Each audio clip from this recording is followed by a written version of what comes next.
My name is Allison Dagan, and on behalf of WLI and the WLI Steering Committee, I'm so happy to welcome you to this meeting today, which is our first Monday meeting of the entire academic year and our first double session. I will leave all our announcements that we typically make to the side, except to say, use the chat room, introduce yourself, use the chat room for questions. This session will be recorded, and it is my pleasure to introduce to you our panel today.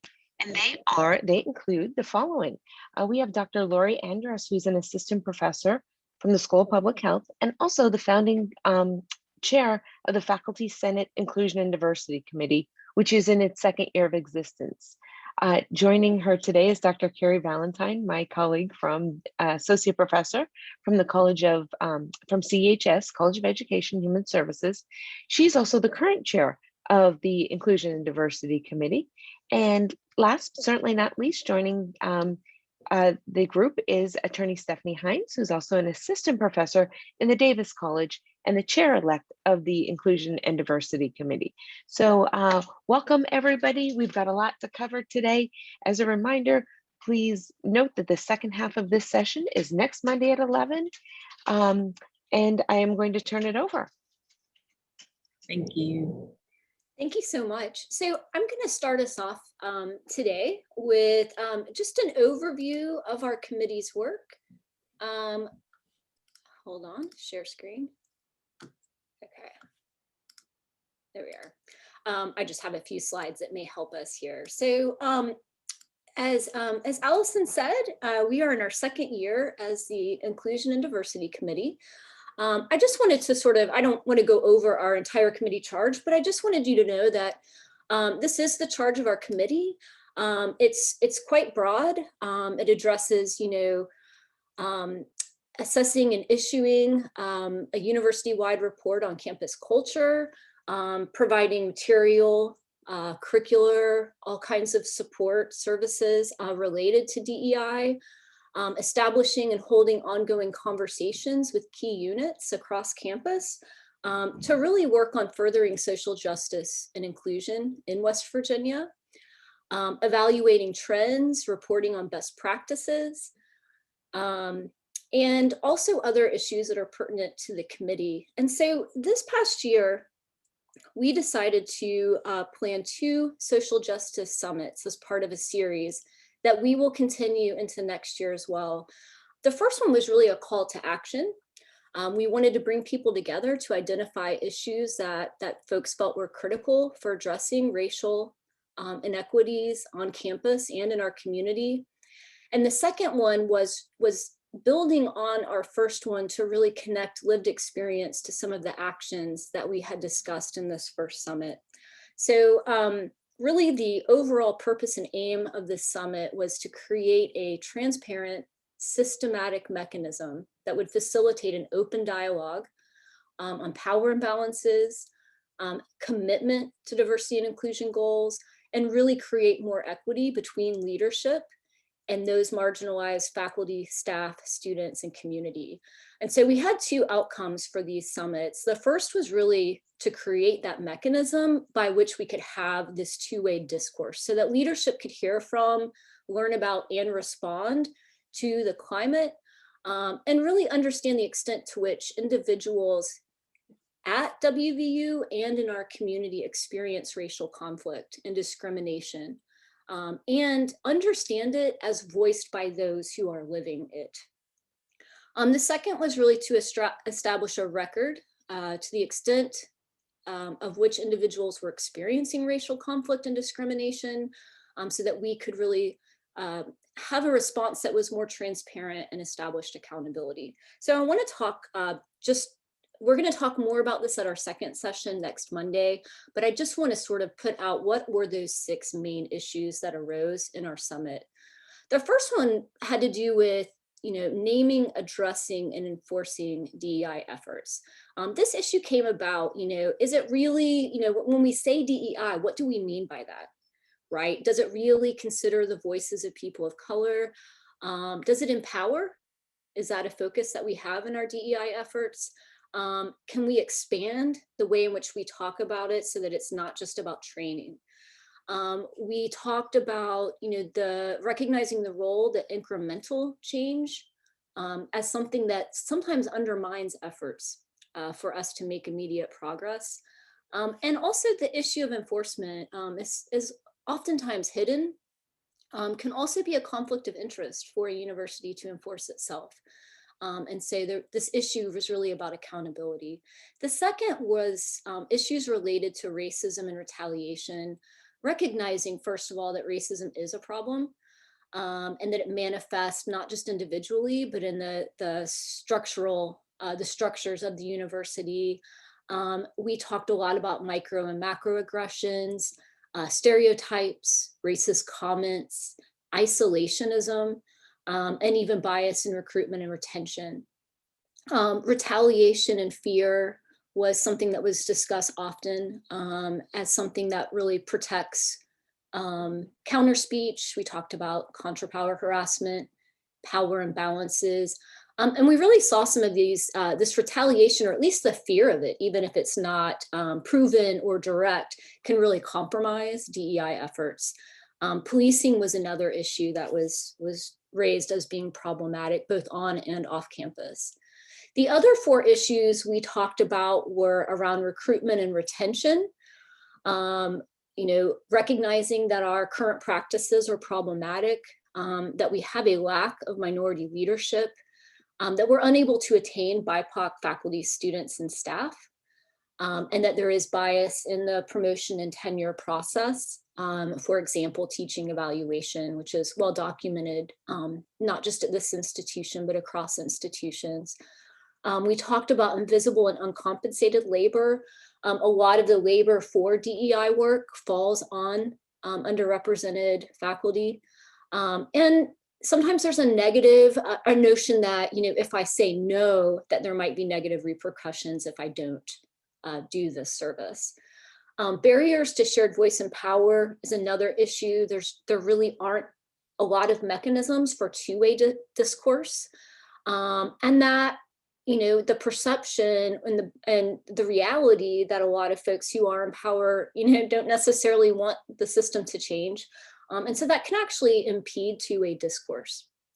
And then white fragility was the last issue we discussed. And this is really related to defensive instincts, problematic reactions. It's difficult to address racism and racial justice, especially for white folks. And so a lot of folks talked about having, being unclear about their role as an ally. Okay, so I am going to stop sharing this and turn it over to Stephanie, who is going to talk to us today about microaggressions.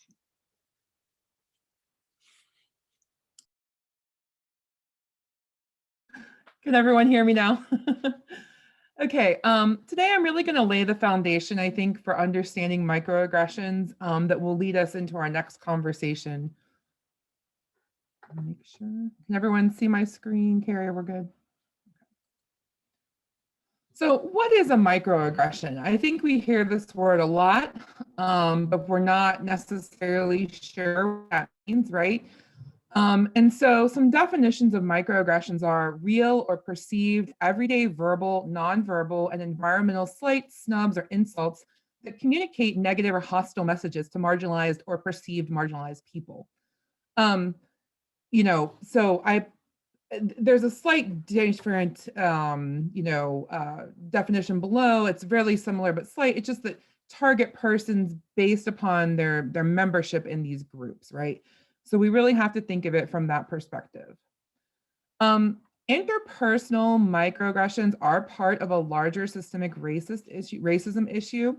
However, the consequences of racial microaggressions are most often discussed at an interpersonal level.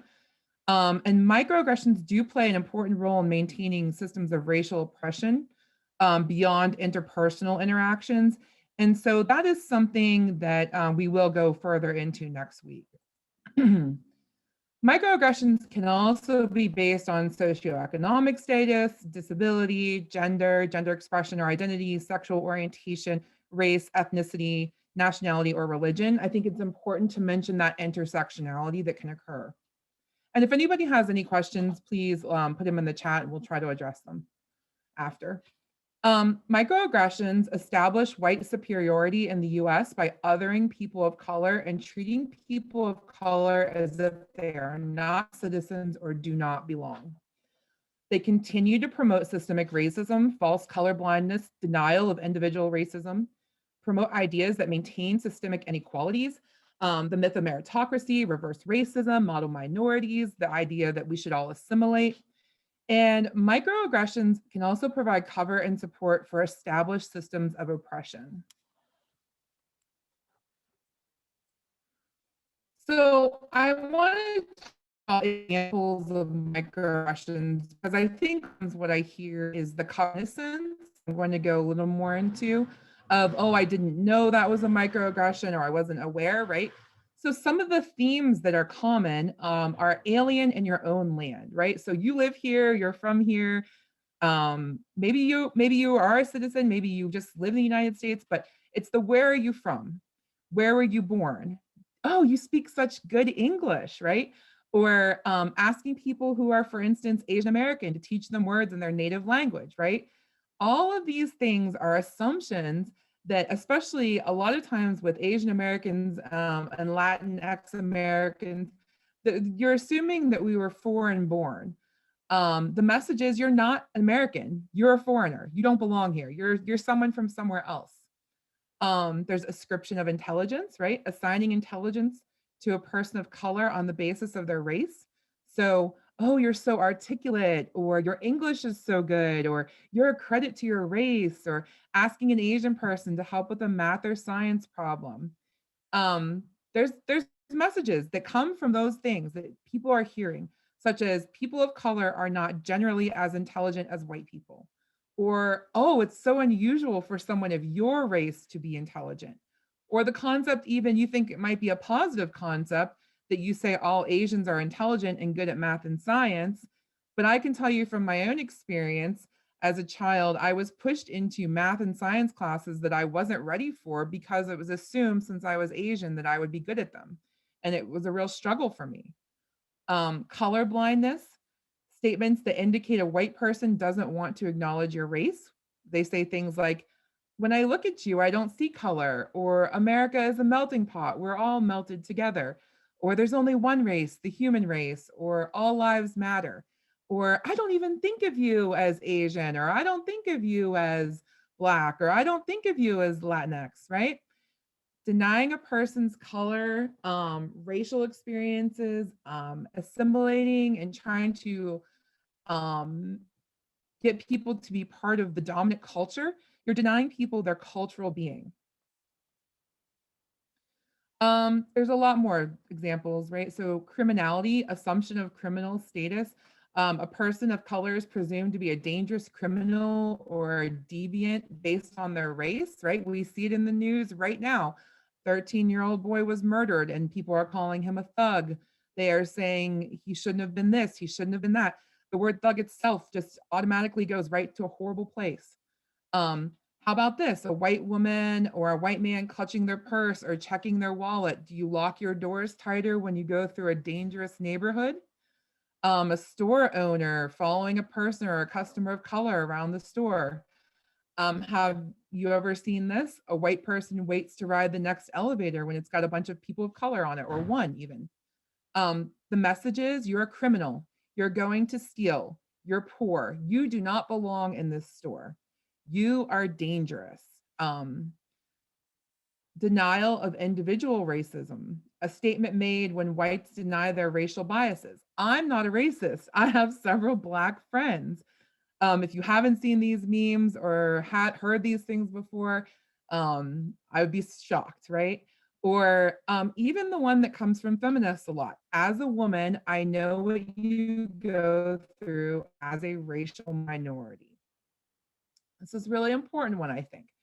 So what you're saying basically when you say these things to people or you hear someone saying them is, I'm immune to races because I have friends of color.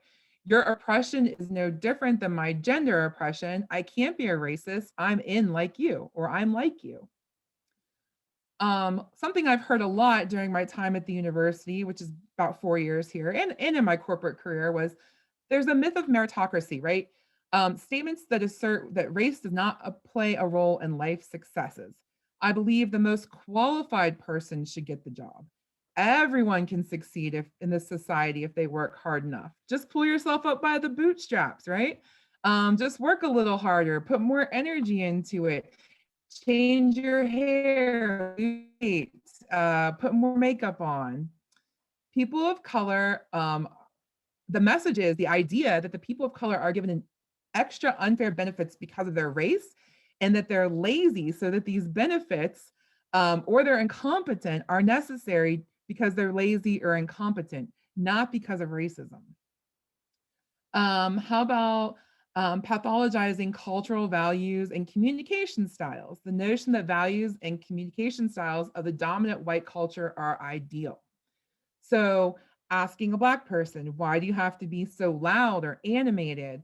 Or to an Asian or a Latinx person, for instance, why are you so quiet? Why don't you speak up? Dismissing an individual who brings race, culture, or work into a school or into a work or school setting. So what the message is here is assimilate, act like us, right? As a young girl, I used to be so sad and so jealous that my hair wasn't blonde and I couldn't brush it at school because if I did, weird things would happen to my hair and I would get made fun of. I could not assimilate. And that's just my example. Second-class citizen occurs when a white person is given preferential treatment as a customer over a person of color. So how often have you seen person of color mistaken for a service worker? Having a taxi cab pass a person of color and pick up a white passenger, being ignored at the store counter, people saying things like you people, right? That happens everywhere, not just at stores. This is the idea that people of color are servants to white people, right? They're in service positions. They couldn't possibly occupy high status positions. You're likely to cause trouble or end up in dangerous neighborhoods, right? Whites are more valued customers than people of color. And once again, it's the message of you don't belong here. This is not your place, whether it's the store or the country. Environmental microaggressions, some things that are considered macro level microaggressions, which are more apparent on systemic and environmental levels. So for instance, a college or university with buildings that are named after all white heterosexual upper class males. This is one we see in the news a lot right now, is renaming buildings. Why does that matter? You may not think it matters, but what message does it send? Television shows and movies that feature predominantly white people without representation of people of color, overcrowding of public schools in communities of color, overabundance of liquor stores in communities of color, lack of grocery stores and things like that in some areas. So creating food deserts, but then there's an overabundance of liquor stores. The idea is you don't belong here when you see or those buildings with all white male names. You won't succeed here. This is only as far as you can go. You're an outsider, you don't exist. People of color shouldn't value education. People of color are deviants. It's really has the same impact, the naming of buildings, if you think about it, when you're a person of color and you go to apply for a job and you look at the board or you look at all the C-suite executives and everyone's white, you're like, okay, well, this is as far as I can go, right? How can you offend people without really trying? This is a really common one. These are only very few minor examples, right? Indian giver. That's so gay. She Welshed on the bet. I Jewed him down. That's so white of you. Oh, you don't sound this way or that way. You people. Imitating accents or dialects, saying words like hooligan, oriental, thug. And then I want to talk a little bit now about microaggressions in the classroom. So failing to learn or pronounce or continuing to mispronounce students after they have corrected you. Yes, some names are difficult, right? We all know that. Scheduling tests and project due dates on religious or cultural holidays. Disregarding religious traditions or their details.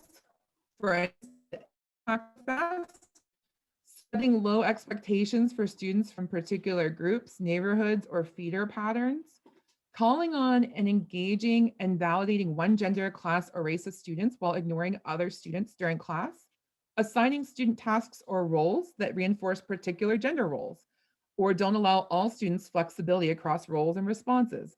For instance, asking a woman student to take notes, anticipating students' emotional responses based on gender, sexual orientation, race, or ethnicity, using inappropriate humor in class that degrades students from different groups, expressing racially charged political opinions in class and assuming that those targets of those opinions do not exist in class. Using the term illegals or other terms that are offensive, post-debate in class that place students who may represent a minority opinion in class in a difficult position, singling out students in class because of their backgrounds, expecting students of any particular group to represent the perspectives of others of their race, gender, etc. Denying the experience of students by questioning the credibility and validity of their stories. Assigning class projects or creating classroom or school procedures that are heterosexist, sexist, racist, or promote other oppressions. Using sexist language, using heteronormative metaphors, assuming the gender, continuing to misuse pronouns. Let's see. Some of the other ones that I want to touch on are excluding students from accessing student activities due to high financial costs, assuming that all students have access to and are proficient in the use of computers and applications, assuming that students of particular ethnicities must speak another language or may not speak English, complimenting non-white students on their use of good English, discouraging students from working on projects that explore their own social identities, asking people with hidden disabilities, and I laugh at this one because I just think it's crazy anyone would do this, to identify themselves in class, forcing students with non-obvious disabilities to out themselves, ignoring student-to-student microaggressions, even when the interaction is not course-related, making assumptions about students and their backgrounds, featuring pictures of students with only one ethnicity or gender on the school website, having students engage in reading where the protagonists are always white. Here's the thing about microaggressions, right? These are hard to confront for the victim. I'm going to talk about this in a second, but I kind of hate the word micro because it makes it sound insignificant and small. These things, it is very difficult to confront somebody because people use their innocence as a protective shield. Oh, I didn't know that, or I wasn't aware, or I didn't do it on purpose. And so what are you to say? They're often subtle. And it's a death by 1,000 cuts, right? It's thousands of little cuts just eating away at you. And then there's racial gaslighting, which I feel like I cannot avoid this topic. This is a form of emotional abuse. Many of us in this room identify as women, or have been in domestic relationships. So you don't even have to be a woman. And we are familiar with the term gaslighting. But this is something that's very common in racial situations. It is emotional abuse, right? And those who engage in this form of manipulation are not, I want to say this is not often, but I want to say are not always consciously trying to drive their targets crazy, but that is the result, right? This crazy or lack of reality. This once again serves as a shield, innocence as a shield. It's racial gaslighting is an insidious tool used to make people doubt themselves and keep those in power in power. It affects self-confidence, sanity, and reality of those being gaslighted. It minimizes and undermines a person's experiences and thoughts. It's often committed by role reversal, aversion, and denial. So some of the things that may sound like are, I'm not racist, but reverse racism exists. I was only joking. And I highlight that one in all capital letters because that to me is one that is so common. You are being sensitive. I didn't know. Everyone is entitled to their own opinion. I'm playing the devil's advocate here. Oh, more people would listen to you if you weren't so aggressive. All lives matter. Don't fight hate with hate. Let's not focus on the flaws. I don't have any privilege. I grew up poor. And then I want to talk a little bit too. I know I'm covering a lot here, so I definitely want to make sure we have time. But feminism and intersectionality. So as feminists, or a lot of people identify as feminists, there's a lack of inclusion in minorities. Typically caters to white viewpoints, often ignores or forgets the challenges that women of color face. It can marginalize women of color, and it's important to remember that the experience of white women do not reflect the experiences of all women. I have a few final personal thoughts. I've experienced microaggressions since I was a small child, and I continue to face the aggressions. Women or men, and this is me speaking personally, are equally the people that have been the perpetrators. Racial gaslighting has severely impacted my mental health at times. Assuming that all people who are Asian have the same experience, or all people who are Black have the same experience, is very damaging. You can even see that now as we're starting to have talks, for instance, at the university, about the experience of Asian Americans getting hate crimes, is that we clump all Asians into one group, right? It doesn't matter if you immigrated here 5 days ago or your family's been here for 10 generations, we clump them all in. And I just want to say again, I hate the word micro in many ways because it seems insignificant, right? It's small, it's micro. But I can assure you, for those of us who are victims or who have been victimized, it does not feel small or micro. And one final thought: the platinum rule versus the golden rule. So in my classes, I teach ethics and negotiations. I teach the platinum rule: do unto others as they would want done to them. We all grew up learning the golden rule: do unto others as they would have them do unto you. If we see the world from the golden rule, we treat people how we want to be treated. If we see the world from the platinum rule, we stop that, and it's a small change that you can make at a personal level, very small. All right, thank you. I'm going to turn it back over